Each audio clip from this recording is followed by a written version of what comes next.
My company dispatched me on a one-week business trip to another city. When it was over, I drove home in a hurry to celebrate my mother-in-law, Marianne Jones's 65th birthday with her. But as I waited at a traffic light, rows of semi-transparent live comments suddenly appeared right before my eyes. Do not go home no matter what. If you do, that crime will be pinned on you. The moment you step through the front door, Marianne will jump off the building.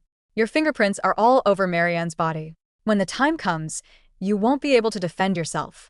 You'll end up with a death sentence. After your husband receives a hefty insurance payout, he and your best friend, Kathy Willbury, will live a luxurious and happy life together. I was stunned. My jaw dropped. I rubbed my eyes hard several times thinking I was hallucinating. The comments stayed right where they were, refusing to vanish. More warnings flooded in. It's over. Jess is almost home. She's walking straight into the trap. Jess, your husband is going to find an excuse to leave you alone with Marianne so he can frame you. Whatever you do, don't go inside. At exactly 7:10 p.m., Marianne will fall to her death. They're setting you up to shoulder the blame. Don't trust your best friend, Kathy Willbury. She's been sleeping with your husband behind your back. They're plotting to get rid of you. My heart pounded violently. How could Marianne suddenly fall from a building for no reason? Why would Isaac and Kathy try to frame me? Countless questions flooded my mind. Just then my phone chimed. 3 messages from Isaac appear. Darling, are you almost home? My boss just called emergency at the office. I have to deal with it immediately. Go ahead and cut the cake with Mom without me. I'll be back as soon as I can. I felt the blood drain from my face. If the comments were right, the moment I walked through that door, only Marianne and I would be left. And all the evidence would point at me. I glanced at the clock. 6:40 p.m. 30 minutes left. My fingers hovered over the chat box. But in the end, I didn't reply. As the light turned green, I made a decision. As long as I didn't end up alone with Marianne tonight, I wouldn't fall into their trap. Quickly, I reached up and pulled the memory card out of my dash cam, slipping it into my pocket. If I was about to be framed, I wasn't going in empty-handed. I gripped the wheel, took a breath, and slammed my foot on the gas. The engine roared as the car lunged forward. I aimed straight for the concrete barrier on the roadside. A deafening crash exploded through the air. The entire car shook violently. The next second, the airbags deployed, cushioning the blow.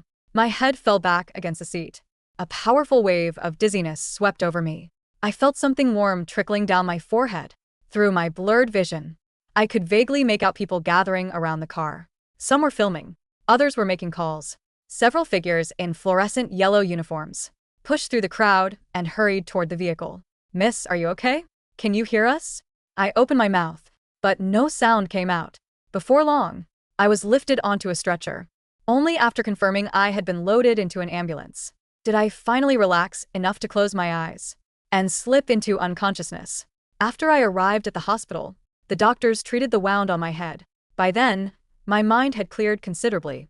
I cracked my eyes open and glanced at the clock on the wall. 7 p.m., 10 more minutes. I closed my eyes and let the comments fill in the rest of the story. Isaac and Kathy had been having an affair for a long time. He wanted me out of the marriage with nothing, but he never found the right excuse. Then Marianne was diagnosed with Alzheimer's. To Isaac, his own mother had become nothing but a drain on his time and money. So he and Kathy cooked up a vicious scheme to get rid of her and pin it on me. In the original timeline, Isaac cried his heart out in court, claiming I'd abused Marianne for years. Even said I told her I wished she was dead. Public outrage exploded. Thousands signed petitions demanding my execution. The prosecution presented surveillance footage, showing my car entering the garage at 7 p.m., me taking the elevator to the 10th floor. Neighbors testified they'd heard me cursing and beating her inside. 10 minutes later, Marianne plummeted from the balcony. With all that evidence, I was sentenced to death. Isaac and Kathy got rid of the burden, collected a massive insurance payout, seized my assets, and walked away free. An ice-cold shiver ran down my spine. The monsters had been right beside me this whole time, and I never even saw them coming. I kept my eyes closed, pretending to be unconscious. Every second felt unbearably long. It wasn't until the clock ticked past 7:10 p.m. that I finally let out a quiet breath of relief and slowly opened my eyes. Just then, hospital room door was gently pushed open. The doctor performed a brief examination. Fortunately, my car's safety features had held up well. Aside from some minor external injuries, there was nothing serious. A few days of rest would be enough for a full recovery. After the doctor left, 2 traffic officers entered carrying notebooks and pens. "Miss, how are you feeling now? Would you mind cooperating?" With a brief inquiry about how the accident unfolded, I rubbed my still aching head and replied softly, "Thank you. I'm fine now, just a little dizzy." After a pause, I put on an expression of someone trying hard to remember. I was stopped at a red light when my phone suddenly went off. I instinctively reached for it, and somehow I accidentally hit the accelerator instead. Before I knew it, the car shot forward. The officers carefully recorded every word. One of them nodded. "We've already investigated the scene. At this point, it appears to have been a single vehicle accident. Fortunately, no other cars or pedestrians were involved. However, you'll likely be responsible for the cost of repairing the concrete barrier. Also, the front end of your vehicle suffered significant damage. We've already arranged for it to be towed to the dealership for inspection and repairs." I nodded lightly. A bitter smile crossed my face. Of course, that's my responsibility. "Thank you, officers. Sorry for the trouble. I had taken a financial hit and ended up with scrapes all over my body, but it was worth it." There had been traffic officers, medical staff, and so many onlookers at the crash scene. It all unknowingly become my alibi, witnesses. The officers returned my shattered phone. It was barely functional, but it could still be turned on. After signing the accident report and paying my medical bills, I hurried out of the hospital. As I stepped through the front doors, I checked the time. I was already approaching 7:30 p.m. I flagged down a cab. But when the cab stopped outside my neighborhood, and I pushed open the door, my heart instantly sank. A huge crowd had gathered beneath my apartment building. Conversations, whispers, and sighs filled the air. I squeezed through the crowd and immediately spotted Isaac, kneeling on the ground. His employee badge still hung around his neck, and his laptop bag lay beside him. He looked as though he had just rushed back from work. His hair was a mess, his face streaked with tears and snot. He held the blood-soaked body in his arms and sobbed as if the world was collapsing around him. "Mom, wake up. Please wake up. How could you leave me like this? I'm sorry. This is all my fault. I never should have left. If I hadn't, that bitch never would have pushed you off the building." The moment I saw Marianne's familiar face, an icy chill swept through my entire body. I stumbled back. My mind went blank with a deafening roar. I hadn't come home. I hadn't followed the original course of events. So why had Marianne still ended up falling to her death? In that split second of hesitation, a sharp voice suddenly rang out. "Jessie Stone." It was her. Every gaze in the crowd snapped toward me at once. Before I could even open my mouth to explain, the crowd surged forward like a tidal wave, engulfing me in an instant. "You monster. You killed your mother-in-law on her birthday. How heartless can you be? She's so old, and she even has Alzheimer's. How could you do something like that? I heard you've been treating her like a burden for a long time. You're pure evil. Someone arrest her. Don't let her get away." Curses and accusations rained down on me without pause. Some even reached out and shoved me. Then Isaac suddenly lifted his head. His eyes were bloodshot as he locked onto me with a terrifying glare. He rushed over and grabbed my arm, squeezing so hard that I felt like my bones might shatter. "I knew you hated my mom. I knew you resented her for being a burden. But today was her birthday. She treated you like her own daughter. How could you be so cruel? I was gone for just a few minutes, and you pushed her off a balcony that high? Don't you have any conscience at all?" I wrenched my arm free and shouted at the crowd. "I didn't push my mother-in-law. I wasn't even at home. Isaac is framing me." "Framing you?" Isaac let out a cold, incredulous laugh. "You're still going to deny it?" The neighbors heard the whole thing. "Around 7 p.m., you came home and started verbally abusing and beating my mom. Many people downstairs saw it too." The neighbors immediately chimed in. I stood frozen, trembling. I hadn't even been at home. Why were they all insisting they had seen me? Several police officers pushed through the crowd. Isaac rushed forward immediately. "Officer, it's this woman. She murdered my mother. Arrest her." The officers calmed him down, confirmed Marianne's death, then turned to me. I forced back my tears and stayed calm. "I didn't kill anyone. I wasn't even at home." Before I could finish, a neighbor named Emma Bailey cut in. Hands on her hips, she declared firmly, "Officer, don't listen to her nonsense." I lived directly across from her. I heard everything clearly. She was yelling and hitting her mother-in-law, calling her all kinds of names like old hag, and worse. That poor lady was crying and begging her to stop. It was heartbreaking. Another middle-aged woman quickly stepped forward and nodded, repeatedly, "Officer, I can testify, too. I was downstairs dancing when the music suddenly stopped. Then I heard a loud crash. I looked up immediately and clearly saw a figure on the balcony. It was her. She was wearing a beige coat. I recognize it. She wears it all the time. I'm absolutely sure it was her. Isaac's emotions boiled over. He jabbed a finger at me. You heard that, officers? She's lying. Arrest her now. The people around joined in, echoing his words. The shout swelled like a tsunami, crashing over everything. An officer took out a pair of handcuffs and said sternly, Miss, you need to come with us and cooperate with the investigation. Just as the cold metal handcuffs were about to touch my wrists, I suddenly broke free from the officer's grip, let out a cold laugh, and quickly pulled something out of my pocket, holding it high above my head. You're saying I pushed my mother-in-law off the balcony at around 7 p.m.? Fine. Then take a look at this. The moment the words fell, everyone was stunned. The officer took the item and examined it. Isaac hurried over to look as well. The next second, his expression stiffened. He stared at me, unable to believe what he was seeing. The object I held high in the cool night air was not a weapon, nor was it a piece of flashy tech. It was a crumpled, blood-stained slip of thermal paper, accompanied by a thick, official document bearing the blue stamp of the Municipal Traffic Police Department. Hanging loosely from my other wrist was a neon pink plastic band, the kind only issued to emergency room patients. This is a certified traffic accident responsibility determination form, I said, my voice steady despite the tremor in my chest. And this is my emergency room admission receipt from St. Jude's Hospital. The crash occurred at exactly 6:42 p.m. on the Outer Ring Road. I was admitted to the trauma bay at 6:52 p.m. I did not leave the hospital doors until 7:28 p.m.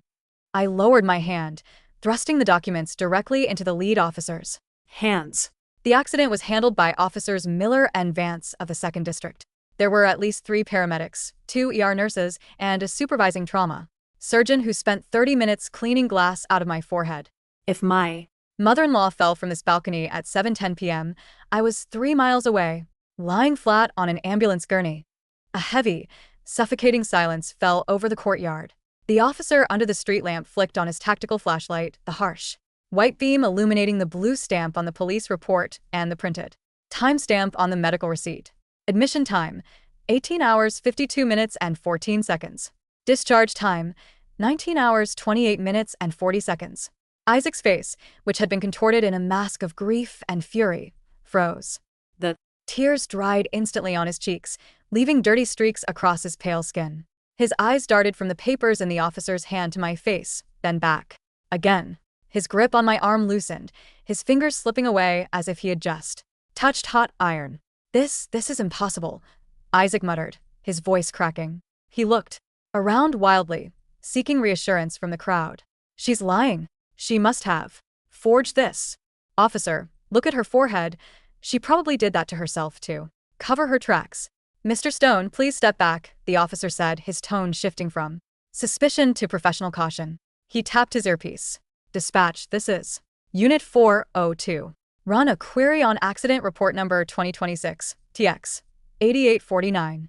Confirm the involved party's identity as Jesse Stone and verify the incident time. A few seconds of static filled the air. The dispatcher's voice cracked through the radio, audible to those standing closest. Unit 402, report 8849 is verified. Single vehicle collision into a concrete barrier at 1842. Driver. Jesse Stone was transported by Medic 3 to St. Jude's ER.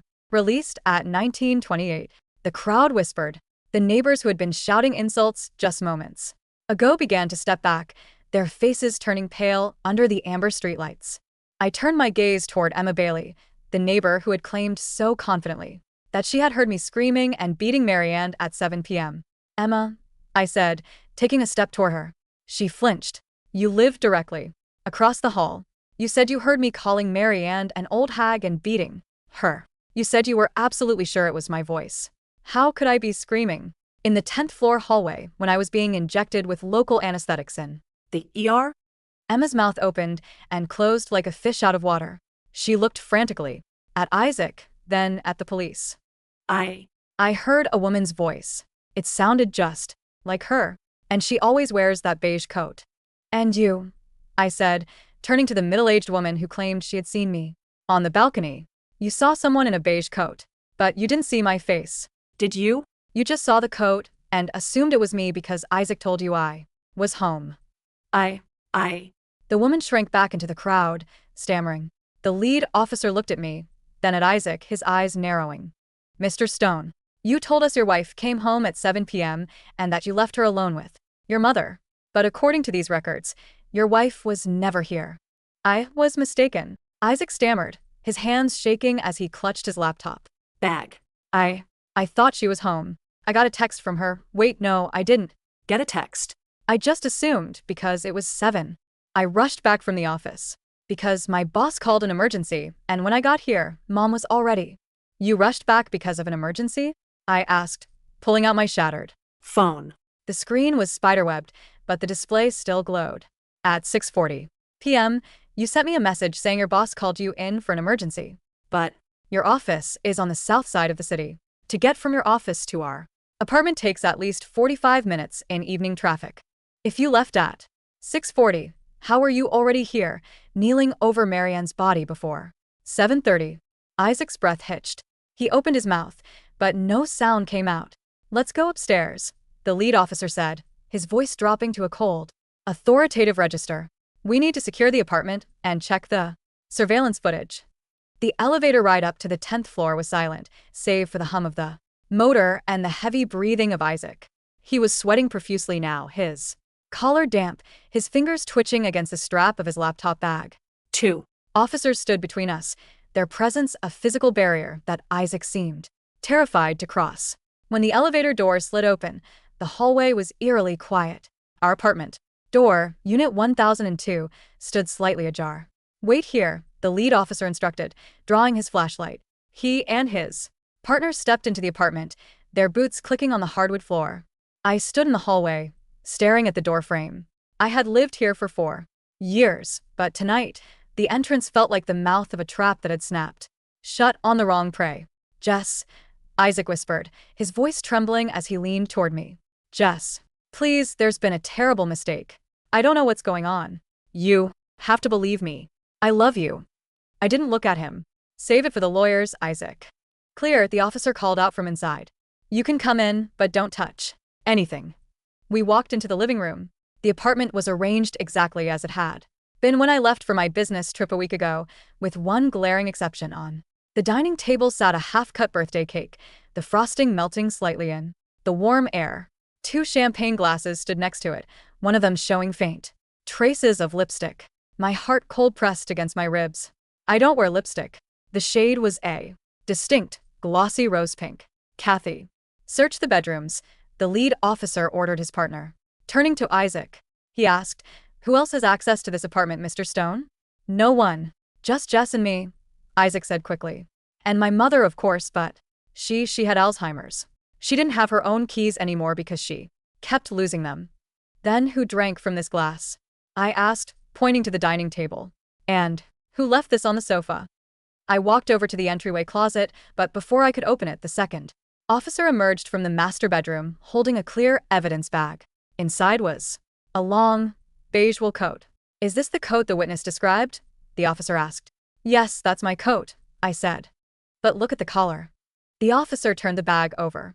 On the inner collar of the coat, near the label, was a fresh smudge of liquid foundation, several shades lighter than my own skin tone. I have a natural, olive complexion.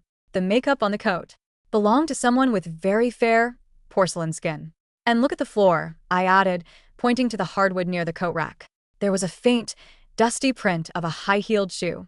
The pattern on the sole was a delicate, interlocking G, the signature logo of a high-end designer brand. I don't wear heels to travel, I said, looking directly at Isaac. And I certainly don't own Gucci pumps. But your business partner, Kathy, bought a pair last month. She posted them on her social media. Do you want me to find the link for you? Isaac's face went from pale to gray. He began to step backward, toward the balcony doors, but the second officer quietly moved to block his path. Mr. Stone, the lead officer said, his tone dropping further. Where is Kathy? Willbury right now. I don't know, Isaac stammered. She was at her own house, I suppose. We had a meeting earlier today, but she left around 5 p.m. Then why did the building security log show your car entering the garage at 6:50 p.m.? I asked. Isaac gasped. My car? I drove my company car today. My personal car was. He Stopped, realizing he was walking straight into a minefield. Your personal car was parked in the basement. I finished for him. But someone else was driving it. Let's go down to the security office and check the cameras. I'm sure the building manager would be happy to show us who entered the elevator, wearing my beige coat at 6:55. The security room was cramped, smelling of stale coffee and heated electronics. The building manager, a retired veteran named Mr. Henderson, nervously clicked through the camera feeds from earlier that evening on a wall of flat-screen monitors. Here it is, Mr. Henderson said, pausing the footage from the basement parking garage at 6:51 p.m. On the screen, a sleek black sedan, Isaac's car, pulled into his designated parking spot. The driver's side door opened, and a figure stepped out. The figure was wearing my beige wool coat, the hood pulled low over her head, and a pair of oversized sunglasses despite the dim lighting of the garage. She carried a large tote bag and walked with a hurried, slightly unnatural stride, her high heels clicking softly on the concrete. Zoom in on her hands, I said. The manager zoomed in. The figure was wearing thin, transparent latex gloves. If she was just coming home, why would she be wearing latex gloves in the garage? The lead officer remarked, writing notes in his book. We watched as the figure entered the elevator lobby. She kept her face tilted down, away from the camera, but as she reached for the elevator button, her sleeve slipped back. On her left wrist was a thin, delicate gold chain with a heart-shaped charm. I turned to Isaac. Do you recognize that bracelet, Isaac? The one you bought for Kathy on Valentine's Day? The one you told me was a corporate gift from a client. Isaac's mouth twitched, but he remained silent. His forehead was slick with sweat, his eyes fixed on the screen as if watching his own execution. The footage jumped to the 10th floor hallway at 6:57 p.m. The figure in the beige coat let herself into Unit 1002 using a physical key. 10 minutes later, at 7:07 p.m., the balcony door of our apartment opened. The camera from the building across the street caught a partial view. The figure in the beige coat could be seen arguing with a frail, older woman, Marianne. Marianne was gesturing wildly, confused and frightened. Then, the figure grabbed Marianne's hands. I closed my eyes, unable to watch the physical struggle, but the sound of the security guard's sharp intake of breath told me everything. Oh my God, the guard whispered. She just pushed her. No, Isaac suddenly screamed, lunging toward the monitor. No, that's not what happened. Kathy said she would just make it look like an accident. She said she would just lead her to the edge. She wasn't supposed to actually push her before. Just got there. The room went dead silent. Isaac froze, his hand still outstretched toward the screen, his own words hanging in the air like a noose. The lead officer slowly turned to look at him. So, you knew Kathy was in the apartment. You knew she was planning to make it look like an accident. And you knew your mother was going to die tonight. No, I didn't mean. Isaac's voice dwindled to a pathetic whimper. He sank into a chair, burying his face in his hands. She planned it. Kathy planned the whole thing. She said my mother was a drain on our finances. She said the medical bills were eating up everything. And she said if we framed Jess, we could get the $5 million life insurance policy and the house. Where is Kathy now? The officer demanded, grabbing Isaac by the shoulder and pulling his hands away from his face. Where is she? She was supposed to leave through the back stairwell. Isaac sobbed. She had a change of clothes in her bag. She was going to meet me at the coffee shop down the street at 7:30, so we could discover the body together. She's probably still waiting there. Get a unit down to the coffee shop on the corner of 4th and Elm, the lead officer radioed. Suspect is Kathy Willbury. Female, fair skin, likely carrying a large tote bag with a discarded beige coat inside. Within 20 minutes, Kathy Willbury was brought into the security office in handcuffs. She looked nothing like the polished, elegant woman I had known as my best friend. Her designer makeup was smeared, her hair was disheveled, and she was screaming at the officers holding her arms. Let go of me. You have no right to touch me. Isaac. Tell them she did it. Kathy shrieked as she was dragged into the room. But when her eyes met mine, the words died in her throat. She looked at my blood-stained forehead, the hospital wristband, and the complete lack of panic on my face. Jess. She whispered, her voice suddenly losing its venom. You were supposed to be in the apartment. Why aren't you in handcuffs? Because unlike you, Kathy, I was actually at the hospital when you were busy, throwing a 65-year-old woman off a balcony. I said, my voice dripping with ice. You wore my coat. You tried to mimic my voice. You even used my keys. But you forgot one thing. I reached into my pocket and pulled out the tiny, black plastic rectangle. The memory card from my dashcam. My car has a high-definition, 360-degree cabin camera with an independent battery backup, I said, holding the card up. It records even when the engine is turned off, triggered by motion or sound inside the vehicle. On Thursday, before I left for my business trip, Isaac borrowed my car to take Marianne to the clinic. But according to the GPS logs, the car never went to the clinic. It Parked in a secluded alley behind your apartment. Kathy's eyes widened in horror. I haven't even played the footage yet, I continued. But I'm willing to bet. The cabin microphone captured every single detail of your little plan. The insurance policy, the timing, the beige coat, the bribing of Emma Bailey. Emma, the officer interrupted. The neighbor was bribed. Check Isaac's bank records, I said. He made a cash withdrawal of $5,000 yesterday. I noticed the notification on our joint account before my phone broke. I'm sure if you search Emma Bailey's apartment, you'll find that cash. At the mention of the dashcam card, Isaac completely broke. He fell to his knees, grabbing the lead officer's trousers. I'll cooperate. I'll tell you everything. Kathy bought the drugs to sedate my mother first. She was the one who pushed her. I didn't want to do it. She forced me. She said she would leave me if I didn't help her. You coward, Kathy screamed, lunging at Isaac, her manicured nails clawing at his face before the officers slammed her against the wall. You came up with the idea. You said you couldn't stand taking care of your useless mother anymore. You're the one who wanted Jess dead or in prison. Quiet, both of you, the officer barked, clicking his handcuffs around Isaac's wrists. As they were led out of the security room, Isaac turned his head to look at me. One last time. His eyes were hollow, filled with a desperate, pathetic plea for mercy. I stood there, my hand resting on the counter, and watched him go. I felt no anger, no sadness, and no pity. There was only a profound, hollow quiet.